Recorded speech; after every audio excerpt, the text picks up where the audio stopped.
नमस्कार। आप सभी जो भी मुझे सुनते हैं, सब मेरे छोटे बड़े मेरे सहयोगी, सबको प्रणाम करता हूँ, नमस्कार करता हूँ। आज बात करेंगे भगवान राम के मंदिर की, जिनका भूमि पूजन परसों होने जा रहा है, जिनके मंदिर का, और उसमें क्या क्या प्रतिक्रियाएं लोगों की हैं और क्या क्या होना चाहिए था, जैसा सबको लगता है, तो उस पर आज चर्चा की जाए। लेकिन मेरा निवेदन है उससे पहले कि एक तो आप जब मेरी इस वीडियो को देखें तो अंत तक देखें और सब्सक्राइब ज़रूर कर दें, जिससे कि आप को मेरी और भी वीडियो मिलती रहें और मैं उस विषय को ठीक से रख पा रहा हूँ या नहीं रख पा रहा हूँ, आप उससे सहमत हैं या नहीं हैं, तो कमेंट्स ज़रूर कर दें। तो मेरा ये इसमें आपका सहयोग रहेगा और इस सहयोग का मैं आपसे उम्मीद करता हूँ कि इस सहयोग में मेरा साथ आप देंगे। तो आज बात करते हैं भगवान श्री राम के मंदिर के शिलान्यास की। महत्वपूर्ण यह है कि बीजेपी ने अभी तक इन सब जो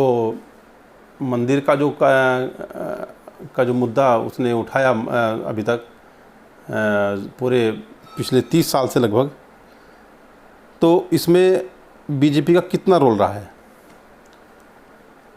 वास्तविकता देखी जाए तो बीजेपी ने इस मुद्दे को लगभग 1990 से उठाना शुरू किया, उसको पकड़ा। उससे पहले भले ही ये मुद्दा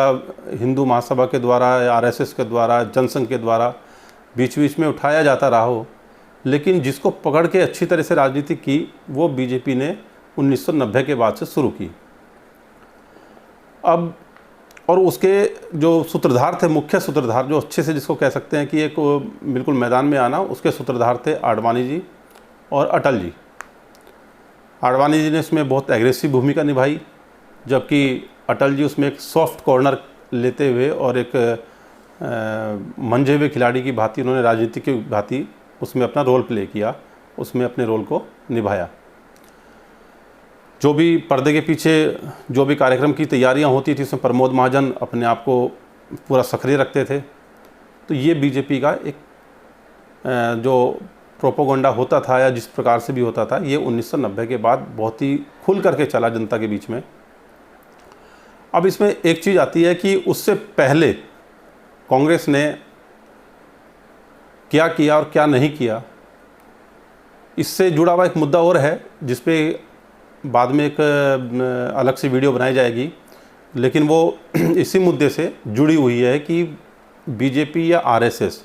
गांधी परिवार को क्यों राजनीतिक परिदृश्य से हटाना चाहता है, कांग्रेस से उसको हटाना चाहता है, और उसमें बीजेपी को, आरएसएस को क्या फ़ायदा है, देश को क्या नुकसान है, क्या फ़ायदा है। इसमें एक अलग वीडियो बनाएंगे, लेकिन वो इससे जुड़ी होगी। लेकिन फ़िलहाल हम सीधे इस पे आते हैं, राम मंदिर पर।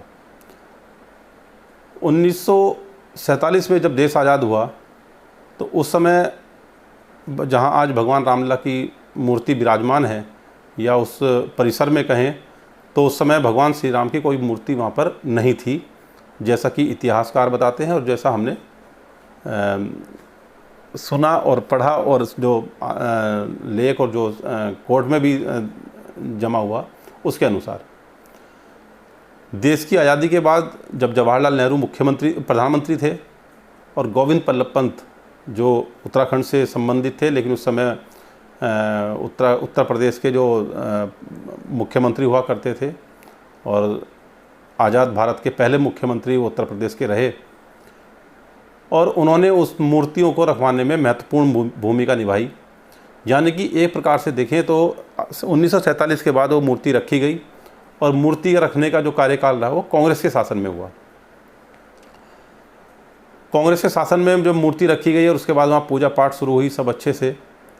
तो फिर भी उसमें एक विवाद ये हुआ कि उसमें जो राम जन्मभूमि न्यास है उसकी स्थापना हो गई, और वो अपना एक प्रकार से प्रभाव मानते हुए अपने आप को उसमें मालिकाना हक मांगने लगा। इसी बीच में बाबरी मस्जिद, एक जो सुन्नी वक्फ बोर्ड था उस समय, बाबरी मस्जिद जो संघर्ष समिति बाद में बनी, उस समय सुन्नी वक्फ बोर्ड था, उसने भी अपने आप को उसमें पार्टी बनाया और उसमें कोर्ट में चले गए। 1960 से पहले 1958 में इस जहाँ आज भगवान की आराधना होती है, पूजा पाठ होती है, वहाँ पर ताले लग गए।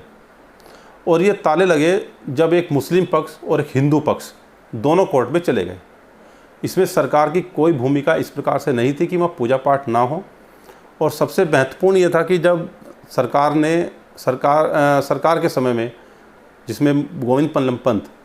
भी उस समय मुख्य भूमिका में रहे और उनके कार्यकाल में वहाँ पर मूर्तियाँ रखी गई, पूजा पाठ शुरू हुई, लेकिन सरकार ने ना तो उस पर किसी प्रकार का प्रतिबंध लगाया है, ना ही किसी मुस्लिम समाज ने इस प्रकार का प्रतिबंध लगाने की मांग की कि वहाँ पर पूजा पाठ ना हो। और किसी भी प्रकार से ऐसा कोई माहौल नहीं था जिसमें कि ऐसा लगे कि वहाँ पर मंदिर नहीं है या मंदिर नहीं होना चाहिए या पूजा नहीं होनी चाहिए और या वहाँ से मूर्तियाँ हटाई जाएं। एक वो निंदा हो या किस प्रकार से इस प्रकार का भले प्रयोजन रहा हो कि उसे बाहर के उस पर कुछ भी बयानबाजी होती रही हो, लेकिन जिसे एक ठोस बोलते हैं, कंक्रीट कुछ भी इस प्रकार का काम नहीं हुआ उस समय जब जवाहरलाल नेहरू प्रधानमंत्री थे और गोविंद पल्लभ पंत मुख्यमंत्री थे। उसके बाद हिंदू जो संगठन है वो कोर्ट चले गए, उधर से मुस्लिम समाज का एक पक्ष कोर्ट चला गया और बाद में ताले लग गए। तो ये एक पक्ष ऐसा रहा जिसमें सरकार की कोई भूमिका नहीं रही। केस चलता रहा। उसके बाद बात आई 1986 में। 1986 में राजीव गांधी की तत्परता थोड़ी उसमें उनका रोल माना जाता है कि एक उनका सॉफ्ट कॉर्नर भगवान राम के प्रति रखते हुए उन्होंने जो भी सुनवाई हुई और उसके अनुसार वहाँ पर ताला खोलने का जो आदेश माननीय सुप्रीम कोर्ट द्वारा हुआ, तो उसको राजीव गांधी ने खुद जा कर के और अपनी एक खुलवा करके वहाँ पर पूजा पाठ शुरू करवाने का काम किया। और भगवान राम में राजीव जी की जो आस्था थी उसके 3 प्रमाण हैं। नंबर 1 तो जब ताला खुला 1986 में पूजा पाठ शुरू हुई और उन्होंने जिस प्रकार से समन्वय मुस्लिम समाज के साथ किया और मुस्लिम समाज में उसमें किसी प्रकार का कोई विरोध, किसी प्रकार की कोई आपत्ति, किसी प्रकार का कोई झगड़ा, कोई लड़ाई किसी प्रकार से नहीं हुई, तो ये एक महत्वपूर्ण बात है। दूसरी बात हुई 1989 में, जब वहाँ पर जो आज जहाँ पर शिलान्यास दोबारा करने जा रहे हैं, भूमि पूजन करने जा रहे हैं प्रधानमंत्री नरेंद्र मोदी,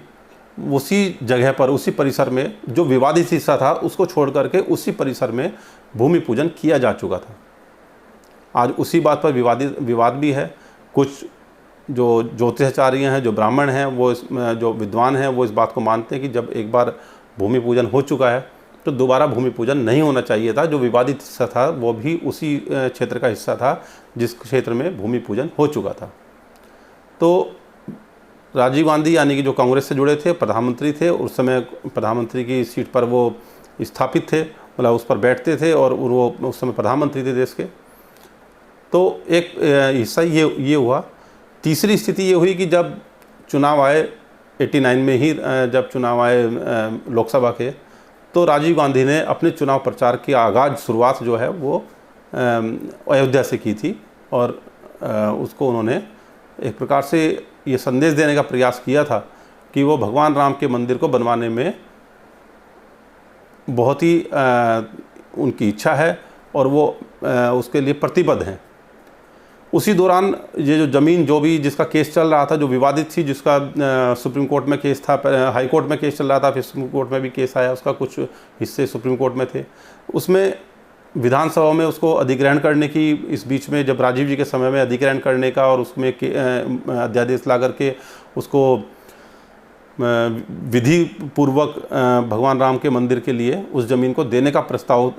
राजीव जी के समय लगभग तैयार हो गया था, जो उनके प्रधानमंत्री पद से हटने के बाद क्योंकि वो पास नहीं हो पाया और उसके बाद अलग परिस्थितियाँ बनी, उत्तर प्रदेश में अलग सरकार हो गई और राजीव जी बीच में नहीं रहे, बीच में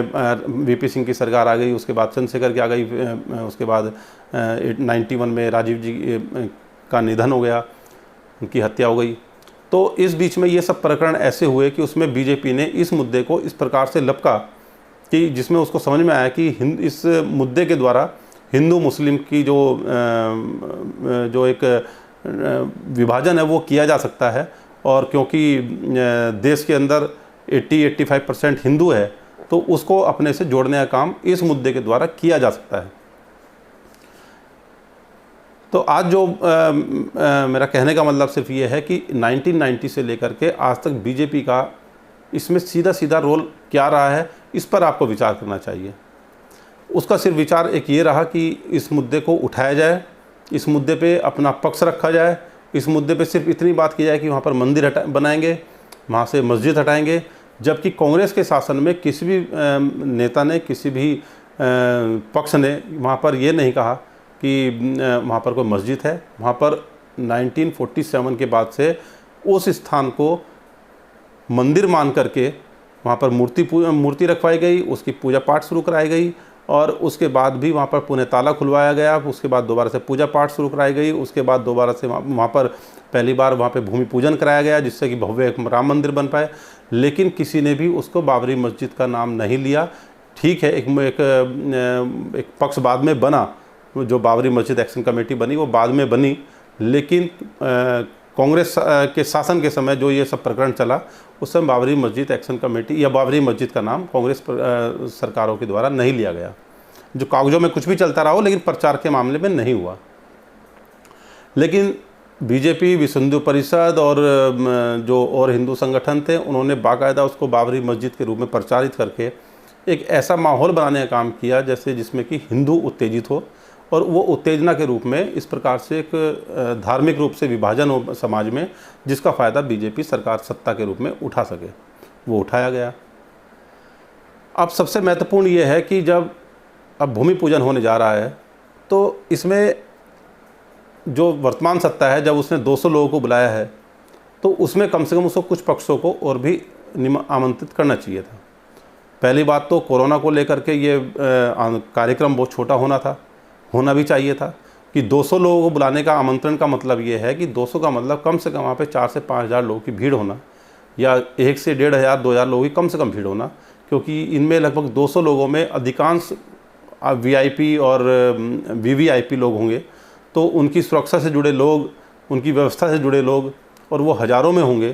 तो कम से कम 2-4 हज़ार लोगों की भीड़ वहाँ पर निश्चित रूप से होनी निश्चित है, जो कि किसी भी प्रकार से उचित नहीं मानी जाएगी।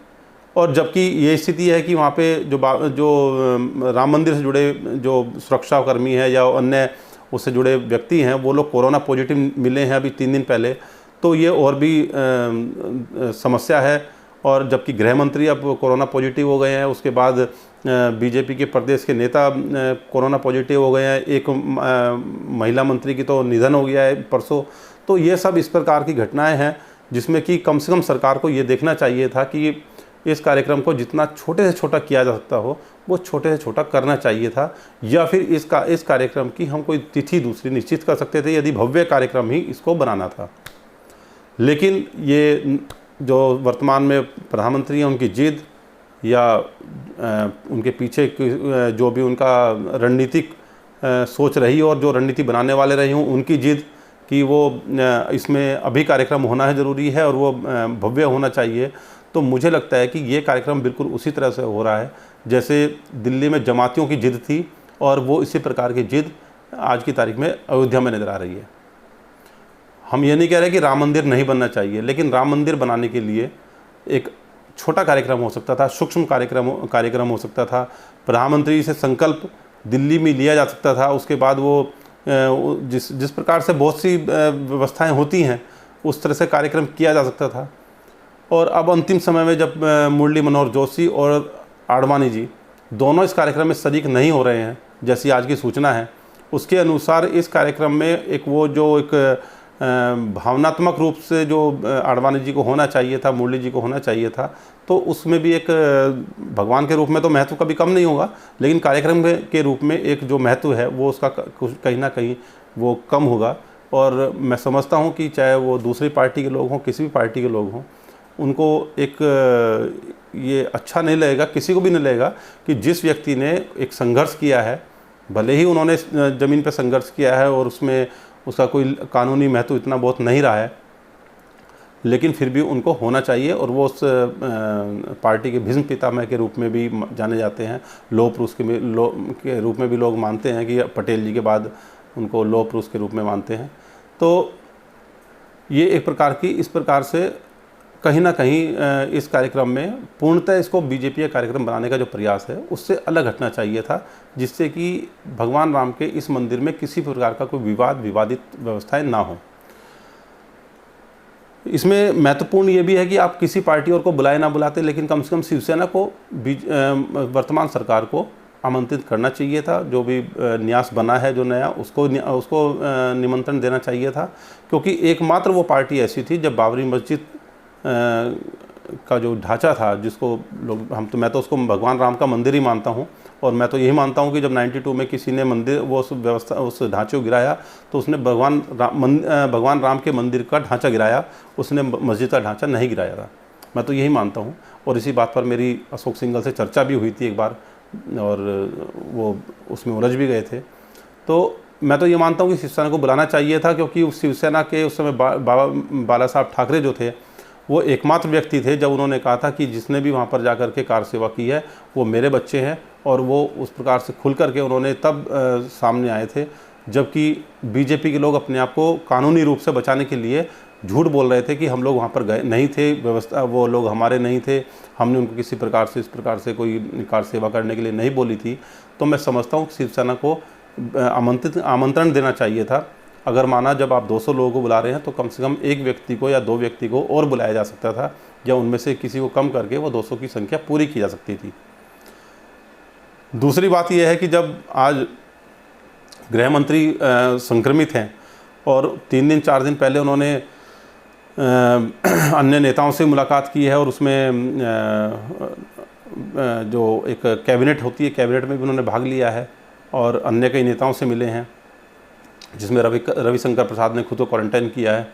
तो ऐसे में जो नियम है उसमें उनसे जो मिलने जुलने वाले लोग थे उन सबको स्वतः क्वारंटाइन होना चाहिए था, या कानूनी रूप से उनको क्वारंटाइन किया जाना था। मैं समझता हूँ उसमें जो भी वरिष्ठ नेता थे वो यदि वहाँ जा रहे हैं तो वो चाहे उसमें प्रधानमंत्री भी हों चाहे अन्य व्यक्ति हों तो वो गलत है, और वो एक प्रकार से जो सरकार ने अपने नियम बनाए उसका भी वो उल्लंघन है। और यदि सरकार के बनाए हुए नियम और सरकार के मुखिया और सरकार के प्रधान लोग ही तोड़ेंगे तो मैं समझता हूँ जनता को तो उसमें एक प्रकार से दिक्कत ये होगी कि इसके सारे कानून आम जनता के लिए हैं, गरीब लोगों के लिए हैं, या जो सत्ता में बैठे हुए गिने चुने लोग हैं उनके लिए वो कानून नहीं है। तो ये इस प्रकार से सब चीज़ों पर एक विचार होना चाहिए, वास्तव में विचार होना चाहिए। लेकिन इसके बाद भी अगर माना राम मंदिर का शिलान्यास होता है, भूमि पूजन होता है, तो कम से कम एक छोटा कार्यक्रम किया जा सकता था, या जिस प्रकार से भी एक व्यवस्थाएं बन सकती थी वो व्यवस्थाएं बनाई जानी चाहिए थी। तो ये सब विचारणीय विषय है। भगवान राम जिन्होंने सब में हमेशा आम जनता में, आम लोगों में, प्रजा में अपनी पीड़ा को समझा, उनकी पीड़ा को अपनी पीड़ा बनाया था, तो आज वो चीज़ देखने को नहीं मिल रही है। आज स्थिति है कि जनता पीड़ित है, लेकिन जो हमारे शासक हैं, जो हमारे सत्ताधीश हैं, वो उस पीड़ा को ना समझ करके जो उनका अपना जिसे एक इवेंट सरकार बोला जाता है, वो अपने आयोजन, अपने इवेंट करने में मशगूल है, मसरूफ़ है, लगातार उसको उन कार्यक्रमों को कर रही है। और बहुत से ऐसे मुद्दे जिनसे हटाने के लिए वो इन सब चीज़ों में अपने आप को ऐसे समय में बिजी कर रही है जबकि उनको जनता की पीड़ाओं को, जनता की समस्याओं को, जनता के सुख दुख को और उनकी जो आर्थिक समस्याएं हैं, उनकी व्यक्तिगत समस्याएं हैं, उनको समझना चाहिए था। तो मैं समझता हूं कि वो आज की तारीख में नहीं हो रहा है, और वो भगवान राम के जो उनके